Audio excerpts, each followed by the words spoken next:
એક ભાઈ મને કે માયાભાઈ આમ ભલે તમે ગમે મને કે કયો, બાકી મને કે 84 લાખ સોનીમાલી જીવને ફરવું જ પડે. હું કહી તો ફરવું જ પડે ને ભાઈ, તો જે એની પદ્ધતિ છે બધું આપણે જન્મ લેવાનો જ છે બધામાં.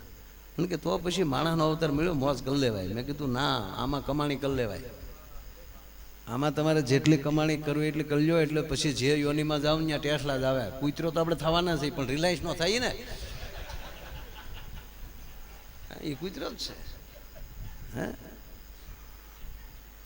5-5 કરોડની ગાડીઓમાં ન ફરો, કૂતરો થતો જ શીખો યાર. હે પક્ષી થશો, પોપટ તો સાધુની ઝૂંપડીના ન આખી જિંદગી જ્યાં સુધી પોપટ રહો ત્યાં સુધી સીતારામ સીતારામ સીતારામ બોલતા. બસ તમારી યોની સુધારો. માનવ યોની મળી છે સદગુરુની પાસે લઈ અને એને સુધારી જો, નહીતર ભૂલના તો થવાના છે. એ કઈ ઓછો તાલમાં છે ભૂલનો? ભૂલના જેટલું તાલ એક પ્રાણીમાં નહીં. એ આપણે જ્યાં ખૂણો પડતો હશે, જ્યાં બધા જોયું છે, જ્યાં બજારનો ખૂણો પડતો ને એમાં રાજુલાની શિપિરનો જે ખૂણો હોય, ત્યાં જે ભૂલનું જ્યાં વાહો ગણતું હોય, એ તાલ છે કોઈ પાસે? એને જે ખંજવાળતા આવડે છે, આપણેથી ન થાય. એટલે દરેક જીવ દરેક જગ્યાએ જવાનો છે. મારો કહેવાનો આપણે આટો મારવો જ પડશે. હા, કૃપા થઈ જાય સદગુરુની તો ફેરા પણ ટળી જાય, પ્રશ્ન નથી એમ. પણ કઈ બધાના ફેરા તો ટળવાના જ નથી. અત્યારે માનવ વસ્તી એટલી બધી વધી છે, પશુ વસ્તી હાવ ઘટી છે. સમજાય છે? એના એ સહી બેહુન બળજ્યાન બધું ઘટી ગયું. હવે માણા છે, ધંધા એના જ છે. એમાં ધંધા સુધારવા હોય તો સાધુ પાસે જવું પડે, તો બ્રાહ્મણ પાસે જવું પડે, તો તમારે સદગુરુ સેવવા પડે. અને જ્યાં ભરોસો સોટી જાય કે બસ મારા ગુરુ કે એટલી જ મારે, મને બસ પૂરું થઈ ગયું. કોઈ પણ મને એક વાક્ય બહુ ગમે છે સારું, ધ્રુવનું. બાપુ શું ભરોસાથી નીકળી ગયો છે બાળક, 5 વર્ષનું બાળક. બાપુ વૈકુંઠમાં હલમલ મચી ગઈ છે. લક્ષ્મીની રાયડું ફાટે કે નારાયણને કીધું કે આ બાળક જોવો તો ખરા તમે. પણ સાહેબ 3 વાર લક્ષ્મીને ધક્કો થયો છે.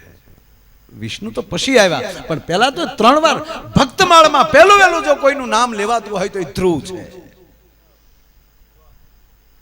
મત્સ્ય અવતાર પહેલા જે નારાયણનો એક પણ અવતાર નહોતો થયો, એ પહેલા જો ભક્તમાળમાં કોઈનું નામ લેવાતું હોય તો એ ધ્રુવ છે.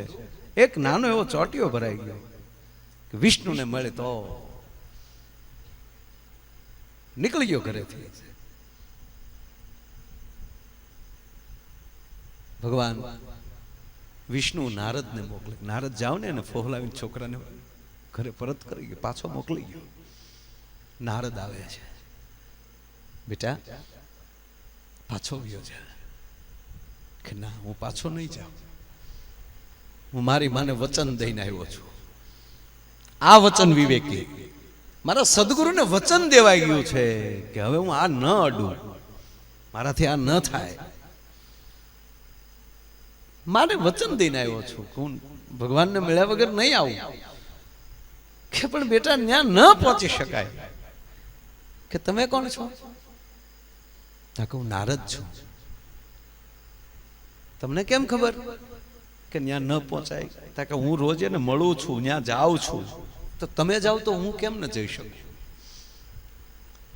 બેટા હું જઈ શકું, તું ન જઈ શકે. એ ક્ષીરસાગરમાં રહે છે. અને એક શબ્દ નારદ વાપરે છે કે બેટા ત્યાં જવા માટે તો મરવું પડે, મર્યા વગર ન જવાય. અને આજ એક 5 વર્ષનું બાળક એમ કહે છે, મરે મારી બલા, હું નહીં મરું, મારે જીવતા મળવું છે. જીવતા પાછું મારી માની પાસે કેવું છે કે હું ભગવાનને મળ્યો છું. એની ચર્ચા તો નારદની બેની ઘણી છે. પણ ત્રીજી વાર જ્યારે નારદ કહે છે કે તું ત્યાં ન પહોંચી શકે, હું તને કહું છું તું પાછો ફર. અને ત્યારે શું એને કાલું કાલું બોલીને નારદને કહે છે, હે મુનિવર, હું કદાચ ન પહોંચે પણ એ મારા સુધી ન પહોંચી શકે. એ અહીંયા ના આવી શકે. અને આ ભરોસો જોયો ત્યારે નારદે માથે હાથ મૂક્યો, લે બેટા, તો હવે હું તને મંત્ર આપું છું અને તું મારો શિષ્ય આજથી. નારદના બે બાળ શિષ્યો, ધ્રુવ અને પ્રહલાદ, બે શિષ્યોમાં નારદ ખાટી ગયા સાહેબ. પહેલો શિષ્ય ધારે છે અને બેસી જા ઘોર જંગલમાં અને ઓમ નમો ભગવતે વાસુદેવાય આ મંત્ર લઈને બેસી જા. અને હવે ધ્રુવ જોઉં છું હું, નારાયણ કેમ નો આવે સાહેબ. નારાયણ ખીજાણા હતા પ્રહલાદ ધ્રુવ નારદજી ઉપર કે આવા બાળકને કે હવે તમે જાણો અને મારો ધ્રુવ જાણે. હું તો એને એ રસ્તે મૂકીને એના ભરોસાને હું હવે ડગાવી ન શકું. આપ જાણીએ છીએ કે લક્ષ્મી નારાયણને ગરુડે ચડીને આવવું પડ્યું અને ઠેઠ ધ્રુવના નગર સુધી નારાયણ મૂકવા આવતો હોય. એક 5 વર્ષનો બાળક એક દ્રઢ ભરોસો લઈ લે કે હું ત્યાં ન પહોંચે કુતી ન આવી શકે. અને આવા સમૃદ્ધ ગુરુઓએ શિષ્યને એ જ કીધું છે કે તમે ક્યાંય ન જતા, હવે ઈ આવશે. કારણ કે એને તો તમે કઈ રીતે ગોતી શકો? એને ગોતવા જાવ તો જડે નહીં ગોત્યો, ઈ છે ગહન ગોવિંદો રે. આવા હરિભક્તોને હાથ વગો છે,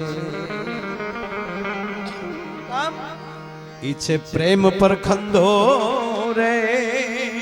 જો શબ્દ વાપર્યો દાન અલગારીએ, પ્રેમ પર ખંદો. મોઢે હારું લગાડે એને ઈ માખણ સોપડે નહીં, પરખે છે તું કેટલો આમાં સોય. તો આપણે દ્વારકા કેટલી વાર ગયા ભાઈ, અને સુદામાં એક ભેગો પામી જાય છે. આપણે ધક્કા ખાઈ ખાઈને મરી ગયા છે. હું કામ એ મંદિરમાં બેઠો ઓળખે કે મારો દીકરો 2 પ્રોગ્રામ આટો આવ્યો.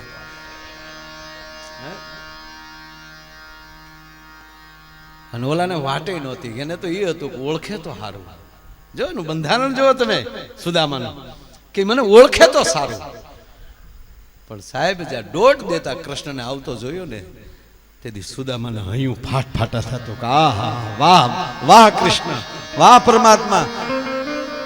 અને તેથી કૃષ્ણ કીધું છું મને વેત હામો હાલે ને એની હામો તો હું નાચું છું. ભલા એની હામો હું નાચું.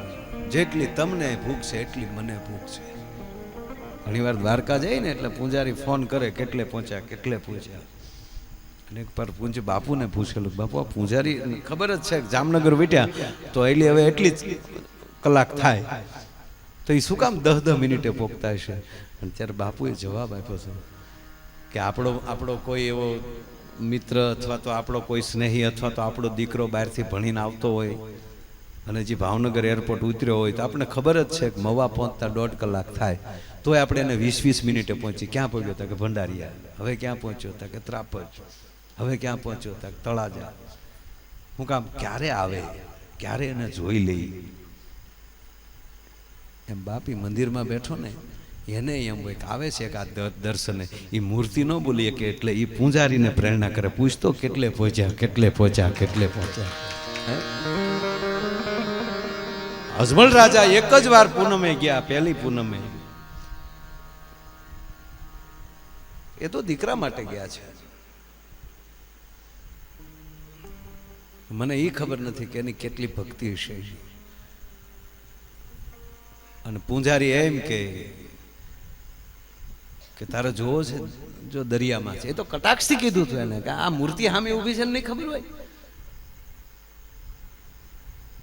સાહેબ અજમલ રાજાએ જાણ બાપુ દરિયામાં ખાબક્યા. તેથી દ્વારકા વાળાએ વિચાર એ કર્યો હતો કે અજમલ રાજા કોણ હું હશે મને બહુ ખબર નથી, પણ રોજ મારી આરતી ઉતારે, રોજ મારો શિંગાર કરે, એ મારો ભામણ નો ખોટો પડે એટલે મારે એને દર્શન દેવા, મારો પૂજારી ખોટો ન પડે. એને ગોતવા જાવ તો જડે નહીં ગોત્યો, ઈ છે ગહન ગોવિંદો રે. પણ હરિભક્તોને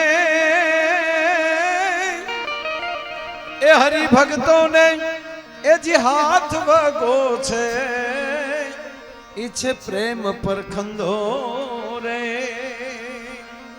પણ હવે દેવને દીવો એ મારે ધૂપ શું દેવો એ એને દિલ દઈ દેવું રે બાવાજી મોજ મારે મોજ મારે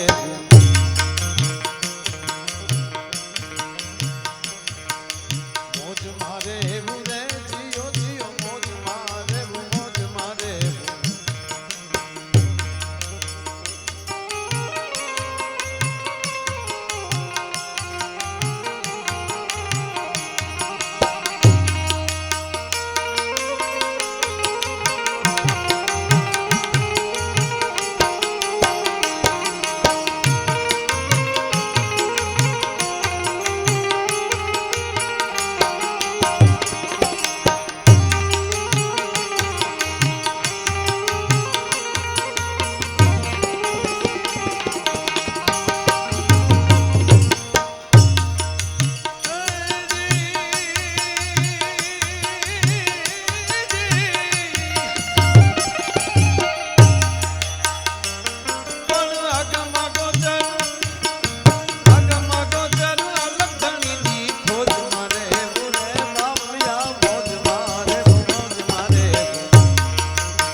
ખદાનજીની આ રચના છે શબ્દ આવે છે મોજ મારે મૃત્યુ પાછળ આવું બોલીએ તો પણ મરણની એક મોજ છે ને આ ભજન બેયમાં લાગુ પડે એવું મરણની પણ એક મોજ હોય ત્યાં ગીતા લાગુ પડે હવે આજ તો મળી ને તું બોલ્યો છો ગીતામાં મૃત્યુ હું છો તો હવે હાલ પણ ક્યારે આવે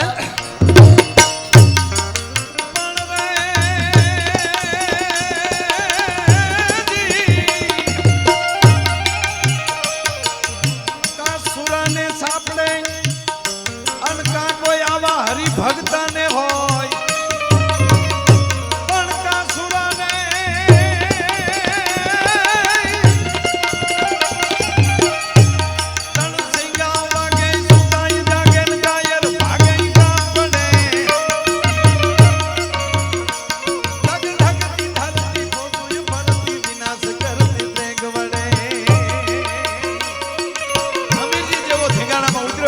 મૃત્યુ હોય પણ તેથી કૈલાસના ખોપરામાં મહાદેવ રાજી થતો નીકળ્યો મારો ગણ બનીને આજ એકો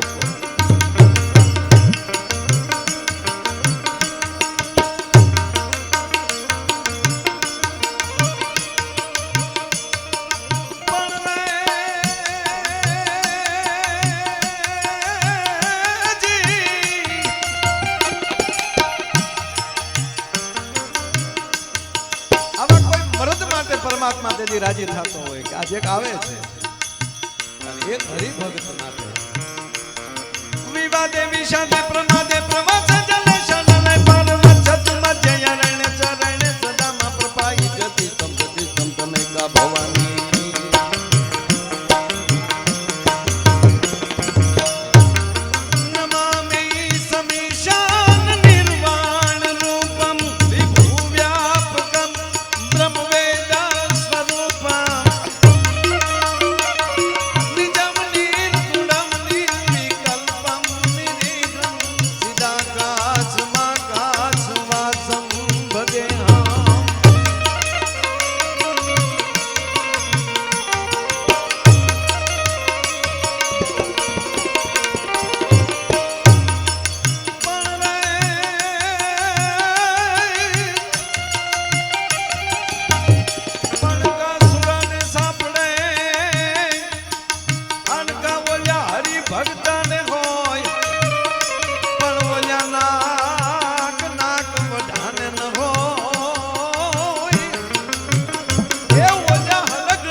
જડે નહીં ગોત્યો ઈ ગહન ગોવિંદો, પણ હરિભક્તોને હાથ વગો છે ઈ પ્રેમ પરખંદો. અને મળી જાય તો પછી દેવને દીવો ધૂપ શું દેવો, એને દિલ દઈ દેવું અને મોજમાં રહેવું. હે બાપ, તું જેમ જીવાડી અમારી મોજ છે. કાલ થવાનું તો યાદ થયું છે, મૃત્યુ તો છે જ, મૂળ વાત એ છે. પણ અરખમાં અને ભાવમાં જે જીવ્યા છે એના દુઃખ વધારે લાગે છે. પણ આ બધાએ રામાયણના જાણતલ છો. વશિષ્ઠ મહારાજે ચોખ્ખી ના પાડી છે કે પવિત્ર માણસની પાછળ રડવું નહીં. રડવું કોની પાછળ? કે માણસ થઈને માણસ જેવું ન જીવ્યો ને વયો ગયો તેની માં રોવ કરે રે વયો ગયો, પણ માણસ ન થયો. એવા પવિત્ર રાજા પાછળ ન રહું કે જે પ્રજાવત્સ રાજા હોય, પણ જે રાજાનું પ્રજાનું શોષણ કરીને ગયો હોય એવા રાજા પાછળ રડવાનું હોય. એવા સાધુ પાછળ શું રડવાનું હોય? સાધુએ તો, આવા સંતોએ તો મૃત્યુને ઉત્સવ કીધો છે.